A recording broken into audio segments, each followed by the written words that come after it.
Integrity, then we enter a whole different domain. We feel a different responsibility. You can't leave the world with penicillin when nobody's until somebody's seen the value of the penicillin, because you feel what? A responsibility.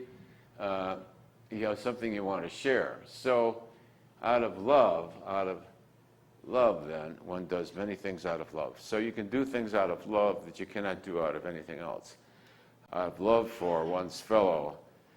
I mean, in the World War II, out of love for your comrades, you'll do things that are absolutely ridiculous. You turn your back to the enemy and take a riddle full of bullets, and you'll take risks. You'll do things for love that you wouldn't do for anything else. It's not bravery. It's not courage. It's because really love. Interestingly enough,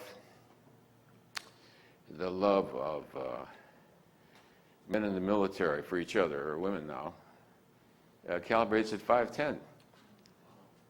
510. It's the sound of bagpipes. The sound of bagpipes. You wonder that you feel that the hair go up in the back of your head. So we calibrated it in Scotland. It's 510. At 510, you lay down your life for your brother. Profound. Brotherly love, true brotherly love.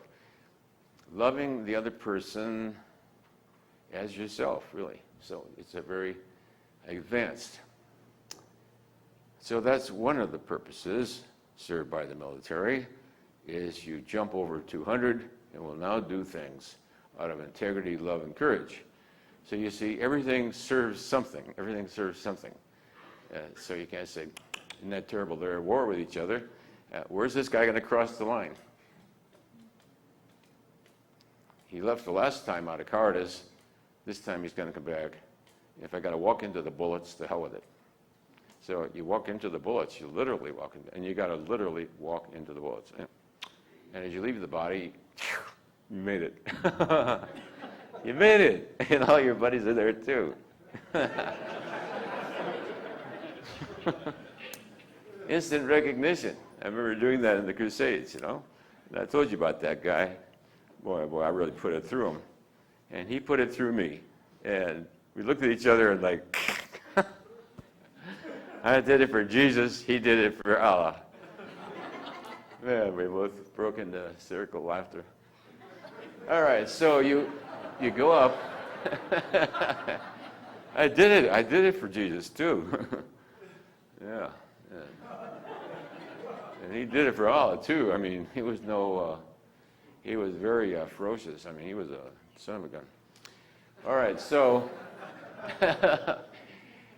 that's how we transcend the scale of consciousness, is the willingness to be the field, the willingness to let go positionalities, the need to be right. It isn't just being right, it's like you need to be right.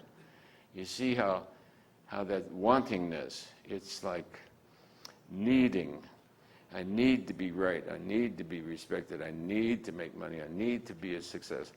So it's that neediness. It's the neediness that you get off.